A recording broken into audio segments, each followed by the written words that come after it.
오늘 예수님께서 우리가 읽지 않았지만 오늘 31절부터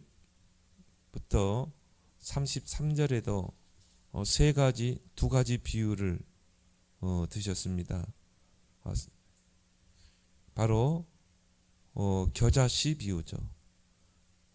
씨 중에서 가장 작은 겨자씨 한 알이 땅에 떨어지면 이게 자라서 큰 나무가 된다.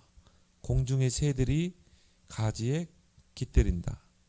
그리고 33절에는 누룩 비유를 설명했죠. 그 서말 밀가루 속에 누룩이 들어가면 소리 없이 전부 부풀게 하죠. 그러면서 오늘 우리가 읽었던 본문에는 또 밭에 감추인 보화, 좋은 진주, 값진 진주, 또 그물 비유 이렇게 설명을 했습니다. 그건 뭘 말합니까? 이 비유를 통해 제자, 그렇죠? 제자 한 명, 겨자씨 한 알만한 제자, 또 누룩과 같은 제자, 이런 제자 한 명이 찾고 세우면 전도의 큰 문이 열리고 확산된다는 것입니다. 그래서 이 오늘 보화, 값진 진주, 그렇죠? 우리가 정말 제자에 대한 가치를 알고 정말 기도할 때 이런 제자 한 명을 찾았을 때 큰 전도문이 열린다는 것입니다. 그래서 이런 비유는 뭘 설명하고 있습니까? 바로 주님의 전도 방법은 제자라는 것이죠.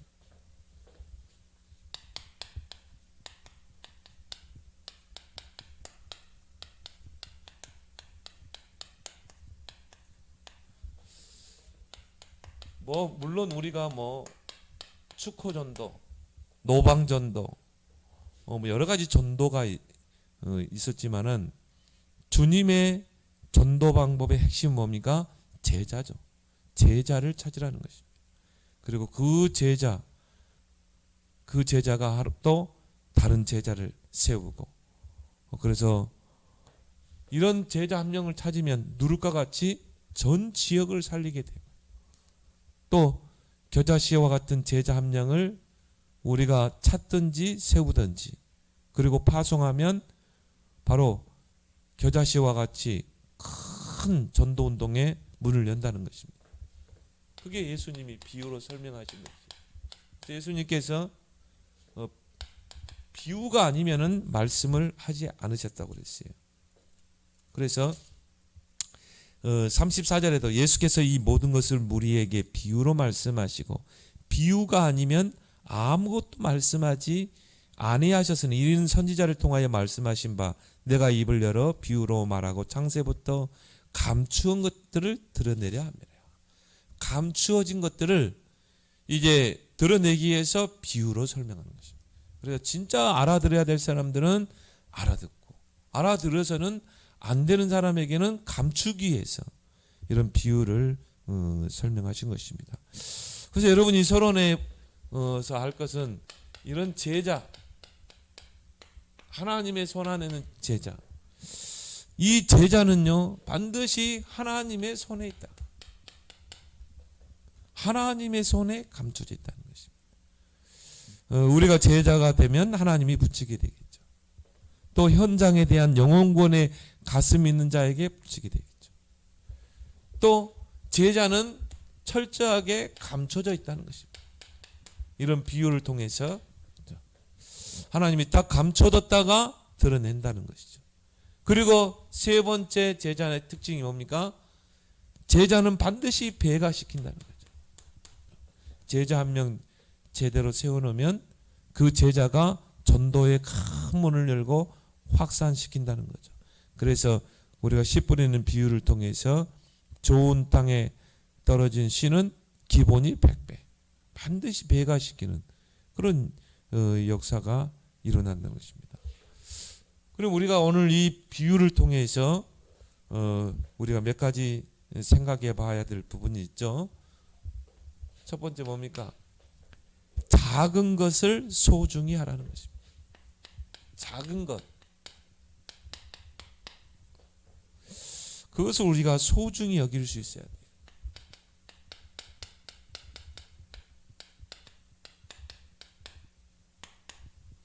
왜냐하면 그 작은 것 속에 바로 제자가 있거든요. 그래서 이 오늘 두 가지 비유를 예수님이 설명했죠. 첫 번째, 겨자씨 한 알.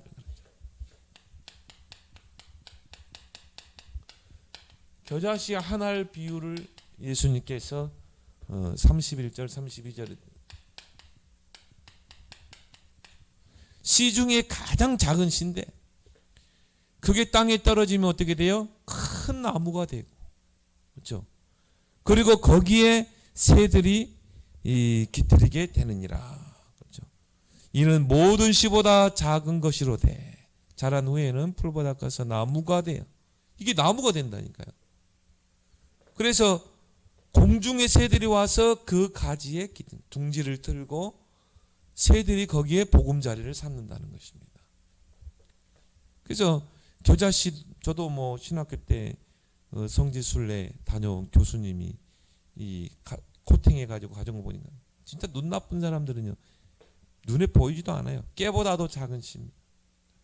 어떻게 보면 사람들이 보잘것없게 보잖아요. 어느 정도 씨가 커야지 씨라고 이야기하지. 뭐 씨 같지도 않은 저게 어떻게 나무가 돼? 많은 사람들이요 이 작다고 이렇게 소외할 수 있다 이 말이죠. 근데 그게 아니라는 거죠. 그 안에는 뭐가 있습니까? 생명이 있잖아요. 생명이 있기 때문에 작은 씨지만 이게 큰 나무가 된다는 거죠. 내 주위에 내가 알고 있는 사람 중에 우리는 스스로 판단을 해버리거든요. 우리의 선입견과 편견을 가지고 저 사람이 어떻게 제자가 될 수 있어? 우리는 쉽게 그렇게 단정할 수 있다 이 말이죠. 근데 그 사람이 나중에 큰 제자가 될 수 있다는 것입니다. 그래서 우리는 작은 것을 소중히 여겨야 된다. 두 번째 뭡니까? 누룩 비유죠. 이런 누룩이 밀가루 속에 들어가니까 서말 밀가루 속에 들어가면 어떻게 돼요? 소리 없이 그걸 전체를 다 부풀게 하느니라. 오늘 33절 비유를 드시고 왜 예수님이 이런 겨자씨 한 알 비유, 누룩 비유를 했겠는가? 여러분 질문해 봐야 돼요. 내 주변에 작은 것을 소중히 해야 되겠구나. 그래서 이 겨자씨 한 알, 작은 씨가 어떻게 큰 나무가 되는가? 생명. 그 속에 생명이 있기 때문이야. 또 누룩. 이 누룩이요. 조그만 누룩이 밀가루 속에 들어가니까 서말 밀가루를 전부 부풀게 하잖아요. 능력. 여러분이 주변에 있는 그 사람을 여러분이 소중히 여기고 그 사람에게 계속 기도하고 복음을 심고 양육하고 왜 우리는 그렇게 해야 됩니까? 이 사람이 제자로 세워지면요 진짜 생명운동, 능력운동을 일으키는 것입니다. 그 제자 한 명 찾아 세우면 지속적인 생명운동이 일어나고 능력운동이 일어나는 것입니다. 그러면 우리 안에 이런 작은 만남들이 얼마나 소중한 만남입니까? 그럼 이걸 안다면요 여러분들이 내 주변에 있는 모든 사람들 그런 사람들이 소중히 여겨진다는 것이죠. 그 속에 사도행전 13장 48절 영생 주시기로 작정된 자가 있는 것입니다. 지금은 막 복음 전하면요 막 완고하고 막 교회에 대해서 막 이 부정적으로 이야기하고 그런데 그 사람이 하나님의 구원의 계획 속에 있는 자일 수 있다 이 말이죠. 그래서 우리는 우리의 선입견을 가지고 쉽게 판단하면 안 된다. 그리고 이 로마서 16장 25절에 27절 영세전에 감춰진 제자. 영세전부터 감춰져 있었어요. 그게 언제 드러날지 모르거든요. 그래서 우리는 우리의 선입견을 버려야 된다. 우리가 선입견을 가지고요. 저 사람은 아니야. 쉽게 우리가 판단해 버릴 수 있거든요. 우리의 모든 편견을 버려야 된다. 그래서 우리는 복음의 눈으로 모든 걸 봐야 되고요. 제자라는 그 눈을 가지고 우리는 봐야 된다는 거죠. 저 사람이 겨자씨와 같이 별로 별 볼 일 없는 사람 같지만 그 사람이 나중에 복음이 제대로 각인되어 버리면 이 사람이요 대전도자가 될 수 있다는 거예요. 예를 들어서 그 바울 보세요. 얼마나 살기가 등등했습니까? 예수 믿는 사람들을 잡아들이는데요. 앞장섰던 인물이고 스데반 집사를 이 돌로 쳐서 사형시키는데 증인으로 섰던 사람이거든요. 그리고 교회를 잔멸하고 예수 믿는 사람들을 잡아들이는데 최고 앞장섰던 사람이라니까요. 그리고 제사장 앞에 가서 그 교회를 잔멸하고 예수 믿는 사람 잡아들이는데 그 공문을 딱 받아가잖아요. 그 누구도 그 바울이 그리스도께 붙잡히고 제자가 될 줄 아무도 상상을 하지 못했어요. 그런데요, 하나님이 다메섹에서 딱 꺾잖아요. 그래서 우리의 선입견과 편견을 버려야 된다. 그래서 이 두 가지 비유, 겨자씨, 한알 비유, 누룩 비유의 특징이 있습니다. 첫 번째가 뭡니까? 작다는 거죠. 작고 그리고 적다는 거죠. 자, 겨자씨는 작잖아요. 누룩은 뭡니까? 적은 누룩. 적은 누룩이 서말 밀가루를 전부 부풀게 한다는 거죠. 작고 적지만 오히려 그 속에 생명이 있고 능력이 있다는 것이죠. 두 번째 특징이 뭡니까? 소리가 없어요. 그래서 어떤 전도자는 보면요, 막 떠들고 다니면서 막 전도하는 사람이 있어요. 오히려 그걸 문을 막을 수 있거든요.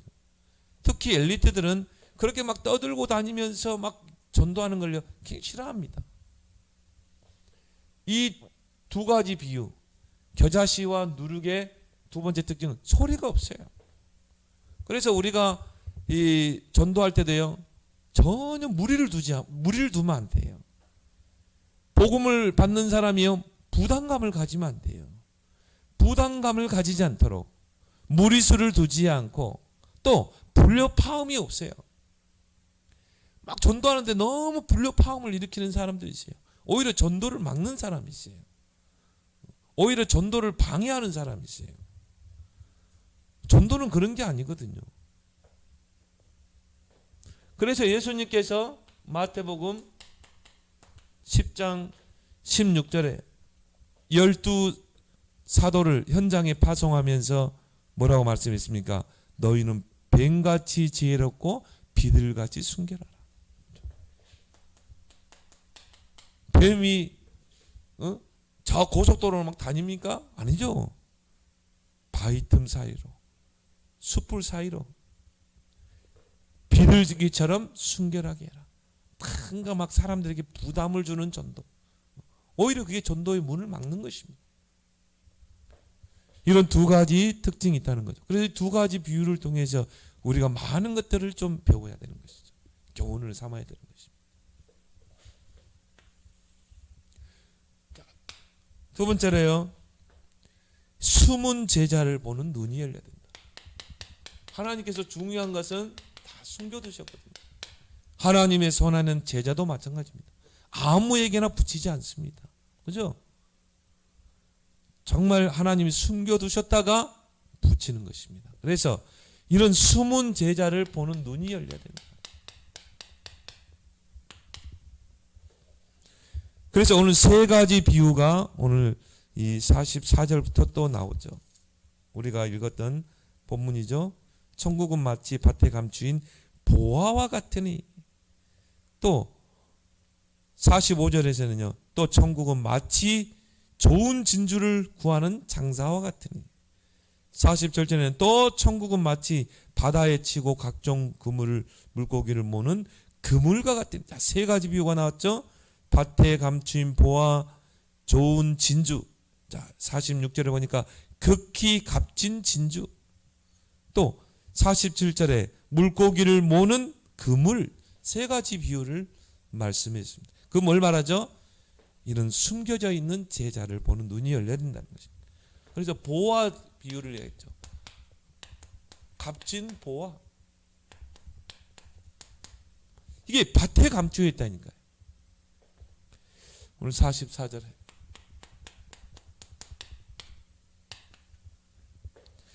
자, 이게 감춰져 있어요. 밭에 감춰져 있다 이 말이에요. 그러면은 그 밭에 감춰진 보화는 현장에 그 길을 돌아다니지 않으면요 못 찾아요. 여러분이 집안에만 있어가 찾을 수 있겠습니까? 절대 못 찾죠. 계속 돌아다니 보니까 마을을 돌아다니 보니까 어느 날 딱 밭에 전에도 다녔던 길이에요. 전에도 봤던 곳이에요.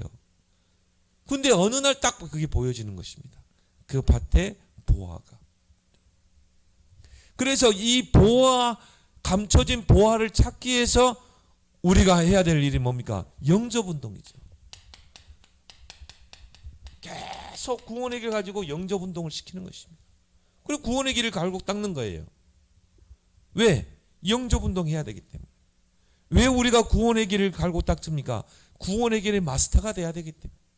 그래서 누구를 만나도요, 다 구원의 길을 제시할 수 있도록 구원의 길이 완전 체질화가 돼야 되는 것입니다.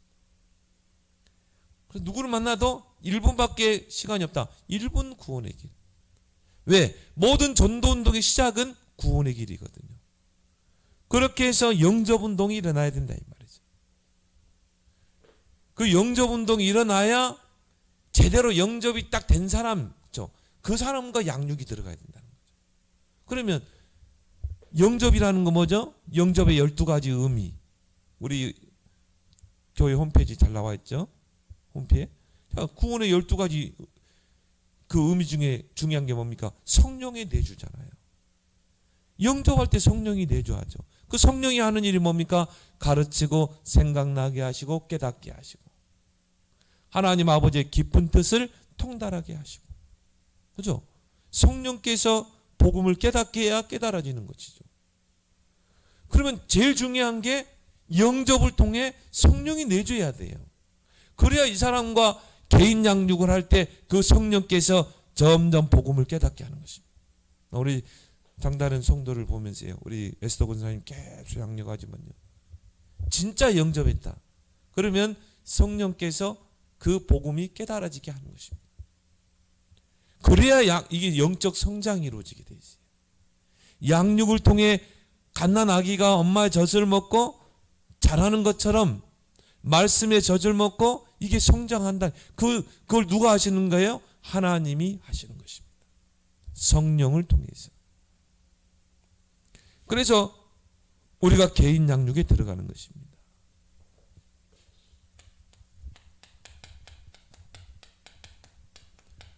물론 거짓되게 영접한 사람이 있어요. 마지 못해서 영접하는 사람. 근데 그런 사람들에게는 개인 다락방을 했는데 성령이 역사하지 않으면 길가밭처럼 악한 자가 그 말씀을 뺏어간다고 그랬거든요. 그러니까요, 개인 다락방을 했는데 뭐 3번 만났는데 이 사람이 나를 거부해. 그거는 우리가 그것 때문에 낙심할 필요가 없죠? 왜? 진짜 영접이 안 되는 것입니다. 그래서 우리가 복음편지 사과에 보면 다시 한번 영접 기도가 나오죠. 그렇죠? 그 사람이 그냥 영접 안 하고 그냥 누구 말대로 반 영접을 했을 수도 있다 이 말이죠. 그러면 이제 우리가 1가부터 4가까지 복음이 집중적으로 집약되어 있잖아요. 그 가운데 이 사람에게 성령이 임할 수 있다 이 말이죠. 그래서 진짜 영접을 이제 복음편지 사과 때 할 수 있다 이 말이죠. 성령이 내주하죠. 성령이 이 사람을 가르치고 생각나고 깨닫게 하는 것입니다. 그러니까 이 영접 운동이 그만큼 중요한 거예요. 그래서 우리가 구원의 길을 갈고 닦는 이유가 이거죠. 그리고 중요한 거는 이 구원의 길이 나의 구원의 길이 돼야 돼요. 이게 나에게 응답으로 와야 된다. 그래서 최소한 300명, 500명은 영접을 시켜봐야 된다. 이때 중요한 거는 구원의 길이 나의 구원의 길이 되는 것입니다. 그 개인 다락방, 개인 양육이죠. 개인 양육을 통해서 이제 중요한 거는 진짜 예비된 제자를 찾는 것입니다. 그래서 뭐 영적 문제가 좀 많은 사람들은요, 이 영접을 해도 개인 양육이 좀 더뎌져요. 왜? 너무 영적 문제가 많고 다른 것으로 각인 뿌리 체질이 많이 됐기 때문에 좀 시간표가 많이 걸리는 사람이 있어요. 근데 이런 사람들은 바로 막 그리스도로 담나고 내가 제자의 길을 그러지 않습니다. 근데 이런 사람들은 교회로 빨리 인도해야 되겠죠. 교회로 인도해서 교회 안에서 메시지를 통해서 계속 체질이 바뀌고 각인 뿌리 체질이 바뀌고 영적 문제가 치유되고, 그리고 또 뭡니까? 이런 시스템 속에 집어넣는 것입니다. 지역 다락방에다가 집어넣기도 하고 구역 예배에 집어넣기도 하고, 그러면서 치유되도록 해줘야 돼요. 각인이 바뀌도록 해줘야 되는 것입니다. 그런데요, 아까 그랬죠? 제자는 하나님의 손에 있다. 영세전에 감춰져 있다. 하나님의 손에 있다가 드러낸다고 그랬죠. 우리가 이런 300명, 500명 영접운동, 또 개인 다락방, 개인 양육을 하는 가운데 딱 제자가 나오는 것입니다. 하나님께서 예비된 제자. 제자라는 말은 뭐죠? 그리스도로 완전 담난 자. 그리스도로 담나버리면요, 서로는 매이지 않습니다. 그리스도로 담나면 사람 때문에 갈등하지 않습니다. 왜? 다 그거는 배설물이 되거든요. 그리스도로 담난 사람은. 그리고 그리스도로 담난 사람은 오직 전도로 인생 결론이 나게 돼 있어요. 그게 제자입니다. 그 제자 한 명, 그 밭에 감추인 그런 보아와 같은 제자 한 명을 찾기 위해서 우리가 영접운동, 개인 다락방 하는 거죠. 그래서 어떤 면에서 개인 다락방, 개인 양육은 임시적인 것이다. 이건 지속적으로 하는 게 아니에요. 임시적으로 딱 하는 거예요. 어떤 면에서 뭐 복음 페이지 10가로 딱 끝내야 되는 거예요. 그게 개인 양육, 개인 다락방의 목적이죠. 그 제자, 진짜 예비된 제자를 찾기 위해서. 그럼 제자를 찾았으면 이제 팀 사역을 하죠. 그리고 캠프를 하게 되는 거죠. 그렇게 해서 시스템을 세우는 것입니다. 루디아를 그 빌보 지역의 시스템으로 또 꽂아서 이제 지속하는 거죠. 그게 이제 지역 다락방이 되는 거죠. 개인 다락방이 지역 다락방. 지역 다락방은 지속할 제자가 있기 때문에 주님 앞에 가는 그날까지 그 다락방은 지속되는 것입니다. 그게 바로 전도자의 삶이죠. 그래서 우리가 전도자의 삶을 사는 이유가 뭡니까? 바로 이런 제자를 찾기 위해서. 그래서 이런 전도자의 삶에 분명한 그림이 있어야 돼요. 이런 그림이 있는 사람에게 하나님이 이런 보아와 같은 제자를 붙인다는 거예요. 자, 그러면서 또 두 번째 비유가 뭡니까? 좋은 진주, 값진 진주.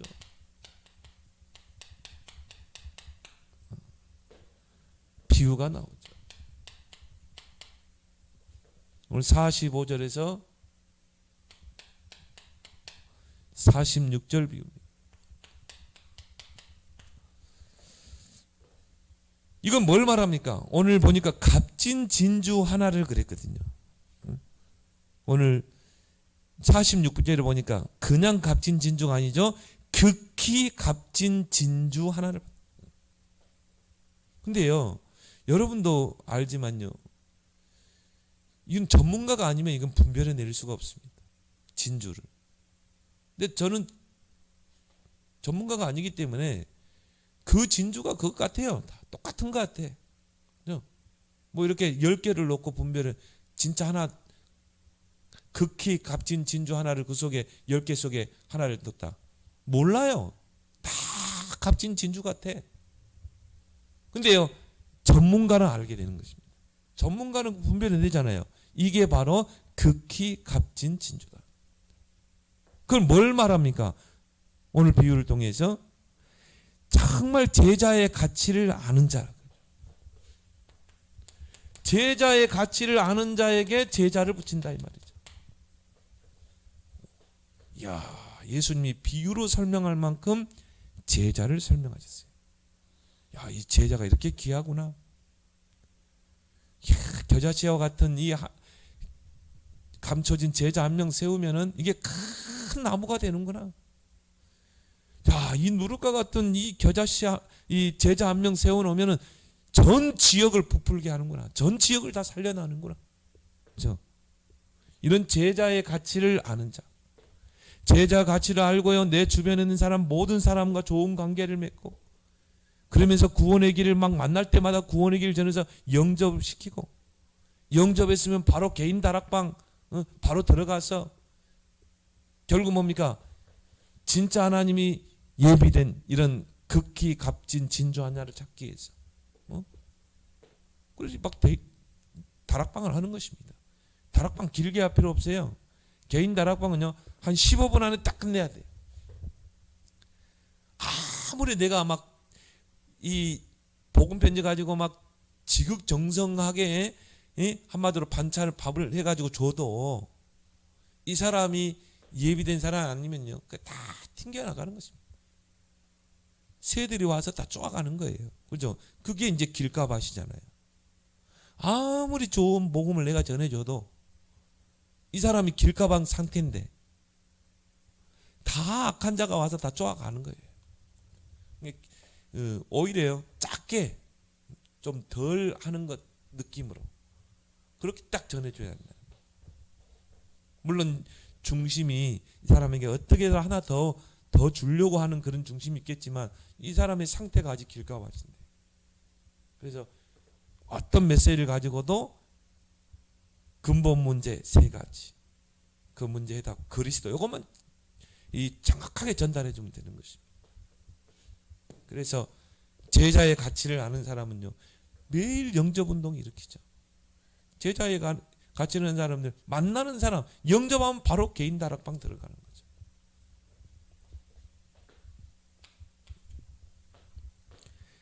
바로 전도 제자의 삶을 사는 자에게 이게 발견되는 것입니다. 근데 이 사람은요, 오늘 예수님이 말씀하신 이 값진 진주를 찾는 이 사람은 어떻게 합니까? 계속 돌아다니는 거죠. 계속 돌아다니면서 누가 값진 진주 있다 보는 겁니다. 보니까 이거는 가짜야, 상품성이 없어. 또 돌아다니는 거예요. 이 사람의 오직 생각을 장악하고 있는 건 뭡니까? 극히 값진 진주. 그거 하나 찾기 위해서요 계속 돌아다니는 것입니다. 계속. 그러다가 딱 하나 찾았다 이 말이에요. 근데 보니까요 극히 값진 진주라. 이 사람이 극히 값진 진주가 뭔지를 알고 있는 사람이에요.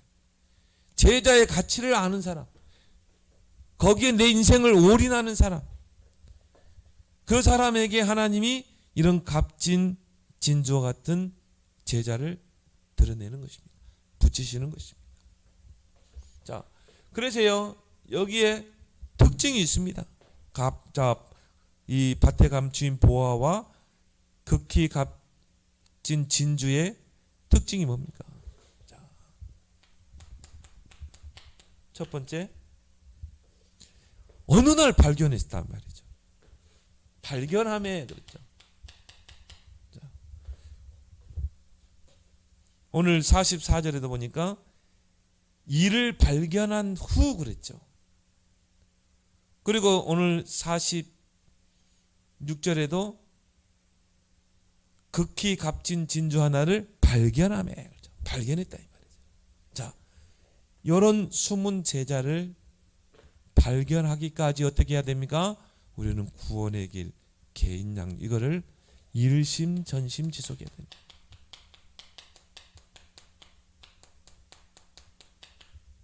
이제 우리가 이걸 회복해야 되는 것이죠.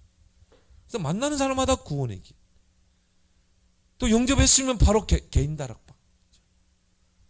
이걸 계속 지속하는 가운데 발견되는 것입니다. 이 사람이 제자였구나, 딱 발견되는 거죠.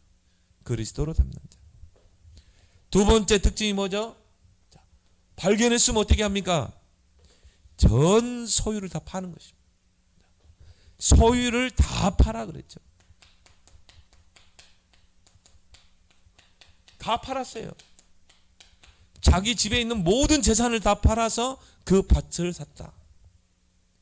자기가 가지고 있는 모든 소유를 다 팔아서 극히 값진 진주를 샀다는 말이죠. 자, 여러분이 이런 제자 한 명을 찾기 위해서 정말 나는 모든 것을 올인하고 있는가? 그 사람에게 하나님이 보화를 드러내시는 것입니다. 정말 그 제자 한 명의 가치를 알고 거기에 내 모든 것을 올인하는 자, 내 마음도 생각도 올인하고, 그리고 뭡니까? 나의 모든 것을 올인할 수 있는, 생명까지 올인할 수 있는 이런 사람에게 이런 제자를 붙인다는 것입니다. 그래서 모든 소유를 팔아서 밭을 샀느니라. 모든 소유를 팔아서 바로 극히 값진 진주를 샀느니라 그랬죠. 그러면서 마지막 비유가 나오죠. 그물 비유가 나오죠.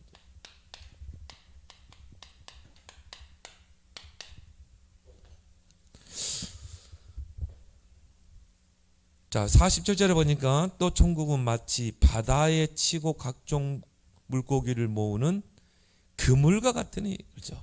자, 일단 바다가 나오죠. 자, 큰 물고기 잡으려면 어떻게 합니까? 바다로 나가야 돼요. 푸른 바다, 넓은 바다로 나가야 돼요. 낚싯대 몇 개 던져놓고 어떻게 큰 고기를 잡겠습니까? 일단 큰 고기는 저 깊은 바다에 있어요. 바다는 얼마나 넓습니까? 그 바다로 나가야 된다. 그 말은 뭡니까? 여러분이 살고 있는 지역, 나와 관계된 모든 사람이 다 바다라 이 말이에요. 그걸 가지고 이제 도표를 그리라는 것이죠. 왜 그렇게 해야 됩니까? 그 큰 바다 속에 큰 물고기가 있는 것입니다. 뭐 어디가 있는지 모르잖아요. 동쪽에 있는지 서쪽에 있는지 가까운 곳에 있는지 멀리 있는지 모르잖아요. 그래서 도표를 그리는 것입니다. 내가 살고 있는 그 지역에 큰 물고기 제자가 있는 것입니다. 감춰져 있다 이 말이죠. 물속에 있으니까 모르잖아요. 그래서 어떻게 합니까? 지역 도표를 그리는 것입니다. 내가 살고 있는 지역은 어떤 지역인가? 이 지역의 대표적인 종교가 뭔가? 대표적인 건물이 뭔가? 이 지역의 인구는 몇 명이 살고 있는가? 그걸 다 분석하는 것입니다. 이 지역의 이 영적인 현장, 이 지역의 황금어장이 어딘가? 그걸 다 분석해 보면 가장 황금어장이 나오는 거예요. 황금밭이. 그래서 바울은요, 항상 어느 지역에 들어가면 그 황금어장을, 지역을 분석하고 황금어장을 찾아 들어갔죠. 그래서 회당으로 들어가고 저자로 들어가고, 그래서 지역을 분석하는 것입니다. 그래서 이 큰 바다에 그물을 치는 사람들도요, 아무데나 그물을 치지 않습니다. 그렇죠? 어느 쪽에는 어느 종류의 물고기가 많이 나오고, 또 어느 지역에는 어떤 종류의 물고기가 많이 나오고, 그런 고기 전문가들은 그걸 알고 있어요. 그래서 어느 지역에 가면 꼭 그 종류의 고기들을 건져내는 것입니다. 물고기가 아무데나 헤엄치지 않죠. 그 지역의 수온, 그 온도에 따라서, 또 수압, 또 물살, 거기에 따라서 거기에 맞는 물고기들이 모여 있는 것입니다. 그럼 그걸 알아야 되겠죠. 그게 지역 분석입니다. 지역 분석을 통해 삼어장을 찾는 것입니다. 황금어장, 사각지대, 재앙지대. 그리고 뭡니까? 사람 도표. 왜? 누가 바로 하나님이 예비된 숨겨둔 제자인지 모르니까. 그게 내 주위에 가까운 곳에 있다 이 말. 그게 감춰져 있기 때문에 내 주변에 있는 모든 사람들을 일단 도표에 올려서 관계하는 것입니다. 사람 도표를 그래라. 그러면서요, 우리가 관계하면서 영접운동, 또 개인 양육을 통해 제자가 반드시 나오게 돼 있거든요. 제자 도표를 그려라.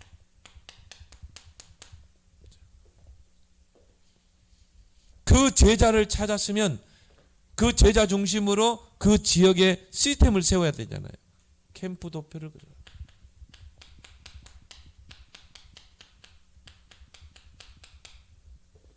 그래서 이 바다에 가서 그 다음에 뭡니까? 그물을 내리라고 그랬죠. 일단 그물을 내려서 다 끌어오는 것입니다. 자, 그물에 가득하며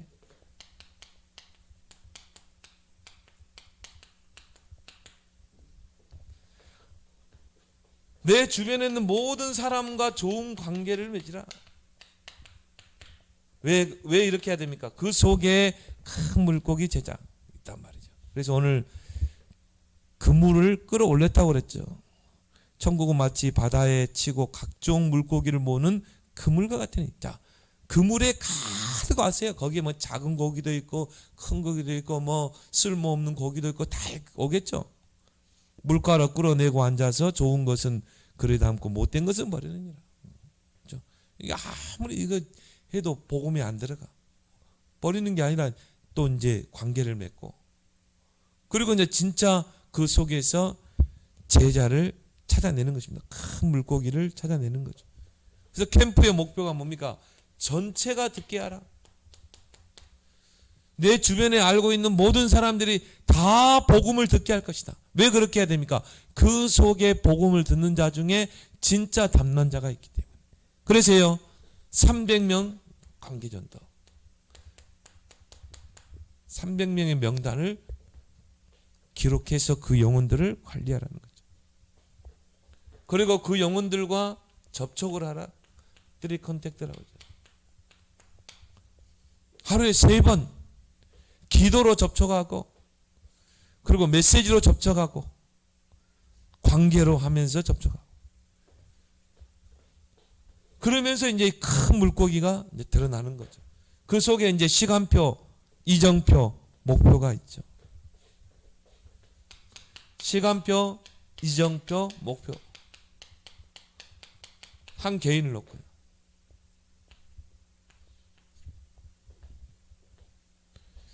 그럼 어떤 중심을 가지고 해야 됩니까? 데살로니가전서 1장 3절. 믿음과 소망과 사랑. 복음의 원색이라고 그러죠. 우리 어제 화요 집회 때 메시지죠. 믿음에는 반드시 역사가 일어난다. 그래서 우리는 소망 중에 인내할 수 있고요. 사랑의 수고도 할 수 있고, 그리고 우리가 복음이 말로만 복음이 아니라 성령과 능력과 큰 확신으로 된 것이다.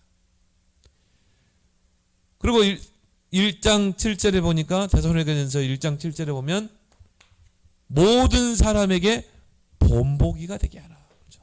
본을 보여야 되겠죠. 믿음의 본을 보이고요. 아, 복음은 이런 거구나. 복음에 대한 본을 보여야 되죠. 그래서 내 주변에 있는 사람들이 불신앙의 말을 많이 하잖아요. 가정의 문제. 그럴 때마다 복음은 모든 문제 해결이야. 복음 붙잡으면 끝나는 거야. 자꾸 복음의 본보기가 되는 것이죠. 그러면 이 사람이 그래, 복음은 모든 문제의 끝이구나. 답을 얻게 되죠.